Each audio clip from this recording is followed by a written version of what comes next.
lack of understanding when it comes to the doctrine of suffering. And it usually comes from the prosperity gospel, that you're always going to be rich, you're never going to have health issues, and if you do, you get sick, you're automatically going to get healed, right? Naming it and claiming it. So now that Corey is sick, their reason is that is witchcraft.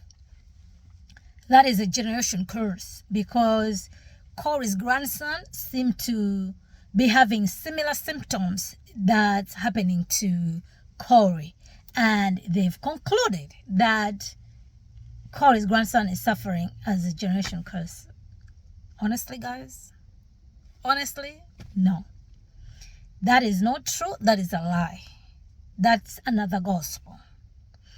In scripture, if you read your Bible, there is suffering. Christians are going to suffer. Suffering is part of being a Christian. But what does the scripture teach us? His grace is sufficient. The amount of suffering that Corey is going through right now is never going to be compared to the suffering of Job. Whatever suffering you're going to go through, you're not going to go through suffering like Job did. And Job was a sinful person. And then you're never going to go through suffering like Jesus did. And Jesus was a righteous man. Don't forget that. He's fully God and fully man. 100% man, 100% God. You need to have the right doctrine of suffering. Because if you don't, when suffering comes knocking on your door, you are going to think that God has failed you. But God hasn't. God is glorified in our suffering. Look at your prayer life. You will know that the most times that you have clinged to God in prayer is when you were going through a difficulty, is when you wanted something, the prayer to be answered. That's just how we are. Okay? So, I am pleased to see that in the midst of suffering, Corey is still holding on to Christ. He's still trusting that God is good.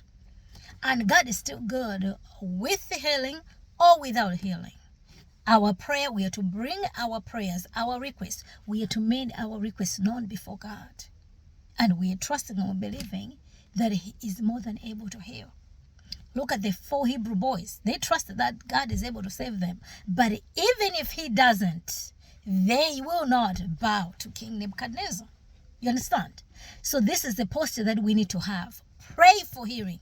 Trust for God to heal. And even if God doesn't heal, He's still good. We're still going to praise Him. We're still going to rejoice in His name. Count it all joy, my brothers, when you face various trials. The same sufferings are being experienced by your brothers throughout the world. But the God of all grace, in Christ Jesus, He will strengthen you, confirm you, establish you, restore you. In Christ Jesus. Do we believe that? That's what Peter is saying. Do we believe that? So we cannot just discount that in this life there will be real physical suffering, emotional suffering, spiritual suffering. These are the things we're going to experience, right? Emotional suffering, cast your anxiety on Him because He cares. You understand? Emotional suffering, renew your mind. That's what we want. This is where the battlefield is at. You know where you fight the spiritual fear? It's the battle of the mind. It's the battle of the mind. So at every turn that you're facing suffering, you excuse, oh, this is witchcraft. Oh, it's this. No. God disciplines those whom He loves. So let's not be looking like, oh, is this. People say, oh, this is not a generation curse. No. There's no such thing. Everybody's going to pay for their own sins. Everybody's going to pay for their own sins.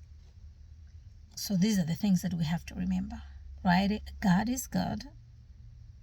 In fact, the fact that you are actually seeing that there's something wrong just even tells you that you long for when all these things is made right? Creation groans for the redemption, just as we do. Sin, through one man, sin entered into this world. So these are the results of the fall. These are the results of the sin. That's why every person is going to die. It's because of sin. Sin entered into this world, right? Yeah. But if you are in Christ, even if you die, you have hope of resurrection with Christ. Everybody's going to rise, by the way. Some to the wrath, to be experiencing the wrath of God, and some experiencing the grace of God for all eternity. For all eternity.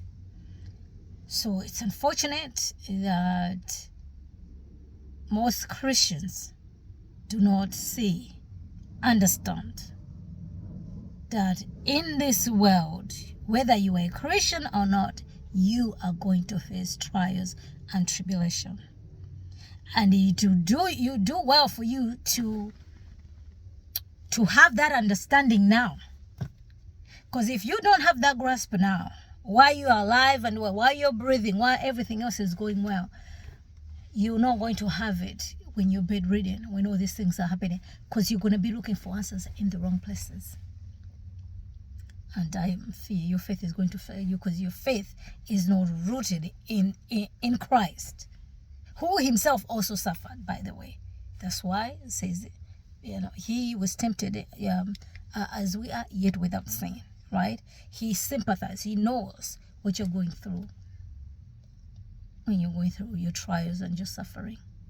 And he's with you. He'll never leave you or forsake you. He's with you even to the end of the age. But if you think that your life is going to be you breezing through this life, having all the material riches and everything, when trouble comes in, you have nothing to hold on to yourself. Because you are going to assume that God has failed you. Because you'll be like, oh, God, you said you're going to heal me. How come I'm not being healed? Then who has failed? Understand? Yes. So those are the things, right? We have to remember. So pray for Corey.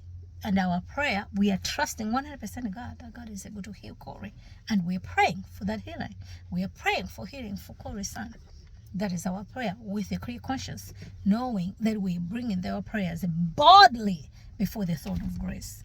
That's what we do, because that's what we believe in.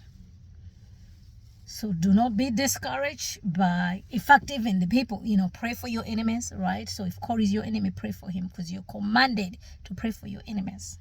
You see? And even if your enemies, the Bible says, what? Do not rejoice when your enemy falls, lest the Lord sees you and his hunger turns on you. So either way, however you want to cut the cake, there is no room for you to celebrate someone else's calamity. Someone else's calamity. So we pray for Corey, and pray for his grandson as well. And even this situation, may this situation bring Corey's family closer to God than ever before. Make them trust in God in the midst of this trial, so they can actually see the hand of God working through their family. So much so that if this didn't happen to them, they would not have experienced that closeness to God, that joy to God. So in that, God is glorified. We want to see that. See? Yes. So these are the things that as Christians, as believers, this is what we believe. This is what we believe, yes. So people who are saying, oh, this is happening to Corey because it's witchcraft, that tells me they don't know their Bible. So they have to say it's witchcraft. You see? They have to say it's witchcraft. They don't know. It's not witchcraft, but they have to give an excuse that it's witchcraft. But it's not witchcraft, guys. It's not witchcraft at all. It's not witchcraft. Yes, but yeah, so I don't know if you guys have heard some of these rumblings about the generation curses. It's not the generation curses. We know the generation curse. This is a lie.